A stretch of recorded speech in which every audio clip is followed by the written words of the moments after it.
Қымбатты көрермен, бүгінгі күндеріңізге тек шуақты болсын деген тілек білдіреміз. Тікелей эфирде қайырлы таң Ақтөбе ақпараттық сазды бағдарламасы. Біздің студиямызға жайғасқан меймандарымыз бар. Ендеше таныстыра өтейік. 2012 жылдан бері еліміз бойынша жүргізіліп жатқан Coca-Cola белестері бағдарламасы туралы сөз қозғайтын боламыз. Дәл қазір қонақтарымызбен таныстырып өтейін. Шукурова Еркін Жандуллақызы Ақтөбе облысы әкімі жанындағы әйелдер істері және отбасылық демографиялық саясат жөніндегі комиссия мүшесі. Ақтөбе облысы әйелдерінің аграрлық одағы қоғамдық бірлестігінің басшысы және Тажғалиева Нарғыз Талғатқызы 2020 жылы Coca-Cola белестері грантының жеңімпазы, қазір жеке кәсіпкер. Қош келдіңіздер студиямызға. Таңғы көңіл күйлеріңіз қалай? Жақсы, рахмет. Еркін ханым, мендеше алғашқы сөз кезегін сіздің өзіңізге берейік. Дәл қазір біздің еліміз бойынша жүргізіліп жатқанына 11 жыл болса да, бұл Coca-Cola белестері туралы негізгі жоба туралы, бағдарлама туралы көпшілігі біле бермейді. Осы бір бағдарламаның негізгі талап ережелерімен өзіңіз таныстырып өтсеңіз, біздің Ақтөбе өңірінде ол қай жылы бастап алған еді?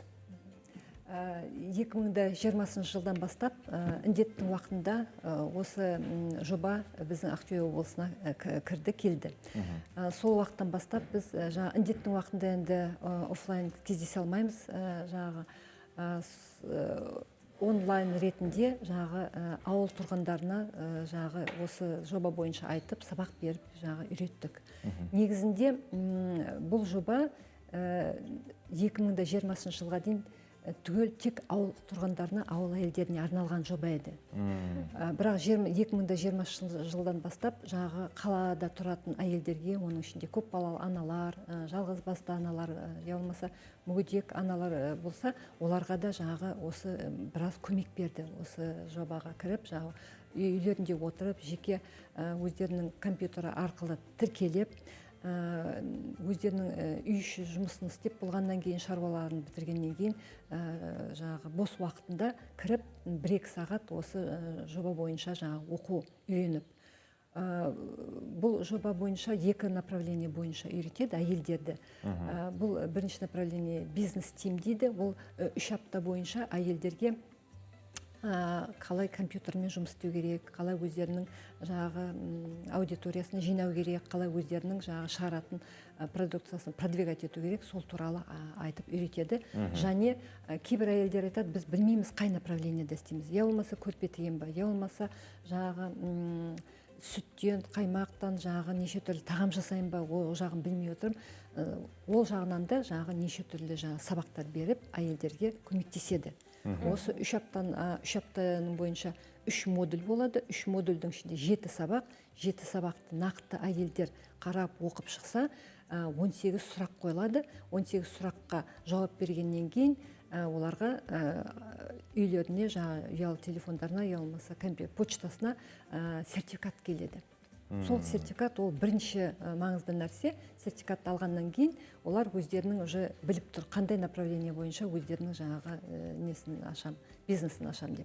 Мысалы, ауыл тұрғындарына, ауыл әйелдеріне Pharmacy School деген бар, ол глубокое погружение оқуға, 13 направление ауылдық шаруа жүргізуге. Мысалға, құс ұстайма, болмаса ірі мал ұстайма, болмаса пчеловодство деген қазір өте сондай пайдалы направление, болмаса саңырауқұлақ, жылыжайдың ішінде саңырауқұлақ салып, ол да микрозелень деген қазір востребованный направление, сол бойынша өздері сайтқа кіргеннен кейін таңдап алады, қай направленияны олар істей алады, істегісі келеді, сол направление бойынша сабақты үйретеді. Содан кейін олар екінші сертификат алады. Бірінші сертификат бизнес-тим болса, екінші Pharmacy School, ол деген глубокое погружение. Сосын 2 сертификат алғаннан кейін оларға сайтына бизнес-планның проекті келіп тұрады.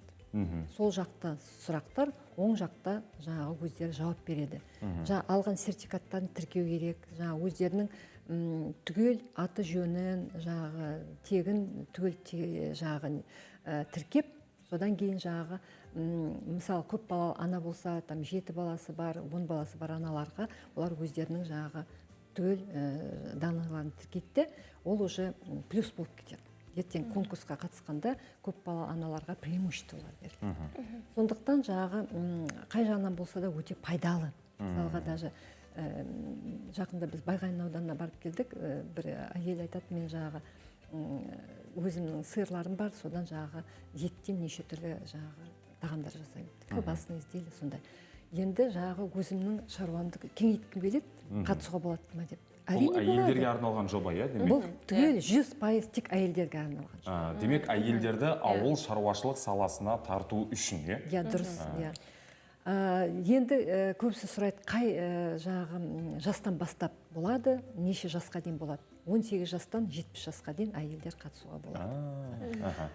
Және бұның бір ыңғайлы жері бәрі онлайн ретінде, 3 апта бойынша жаңағы оқу онлайн ретінде ccb.kz сайтына кіріп, сол сайтта жаңағы оқу модульдердің барлығы, сабақтардың бәрі беріледі.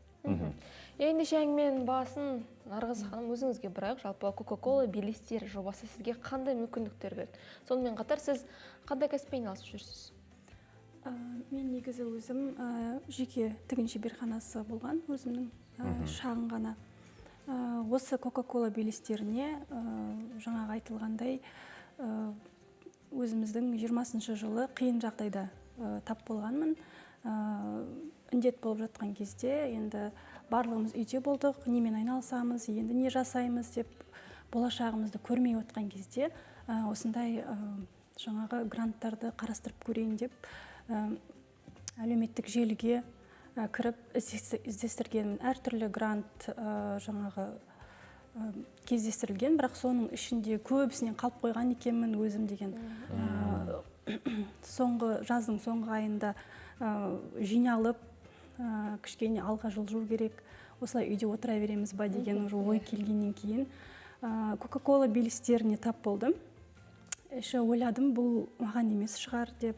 Ішін ашып қараған кезде өзімнің саламды тауыптым, және де шарттары бойынша әлі үлгереді екенмін. Сондықтан оқуына тезірек жазылып, сол жерде оқып, барлығы жаңағы айтқандай онлайн болды. Онлайн түрде өтіп, жоспарымды жазып тапсырғанмын. Екі жетінің ішінде тапсырдым. Нәтижесі 2 аптада шықты, е? Жоқ, өзім 2 жетіде жаздым жоспарды. Негізі өзім ұмытып кеттім ол жөнінде. Соңғы қараша айында маған телефон қоңырау шалынды. Осылай, сіз Нарғыз Талғатқызы, сіз ба, осылай жоспар тапсырған екенсіз, сіз полуфиналға өттіңіз деп. Сол кезден бастап менің жаңағы басталған, осы Coca-Cola белестерімен таныстығым басталған. Қазір енді сіз тігін ісімен айналысып жатырсыз, Қазіргі таңда мен балаларды тігін ісіне шақырамын, еңбекке баулаймын, яғни үйірме ретінде ашылып отырмын. Қазір оқытамыз. Еркін ханым, енді мына нәрсені айтыңызшы.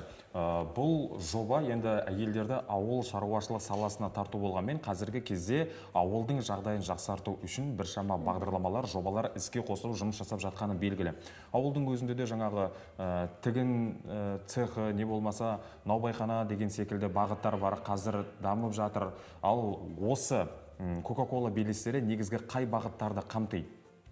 Жаңа өзіңіз айтқандай, қай жағынан болса да, әйелдің өзі шабыты, қай жақтан өзінің шабытын табады, сол жақтан көмек береді. Бұл жерде ең маңыздысы әйел адамға өзі мысалға сайтқа өзі тіркеліп, жеке, өзі оқуды өтіп, адам өзі ішінен өседі.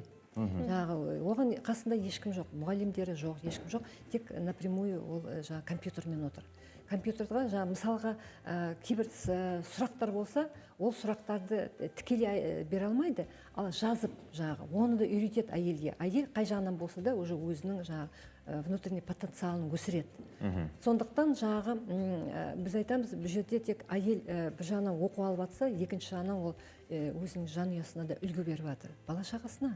Неге десеңіз, ол жанталасып, оқудың арқасында осындай жобаға қатысам деп грант алам, сол гранттың арқасында тек бір өзінің жанұясының пайдасын, экономикасын көтергеннің арқасында ол бүкіл ауылдың, мысалға бізде Мартокте Сания Коханова $4000 туып алып, 20 ешкі породисті, молочный породисті ешкі алып, соның арқасында ол қазір бүкіл ауданға індеттің уақытында саумал сүтін беріп отырды.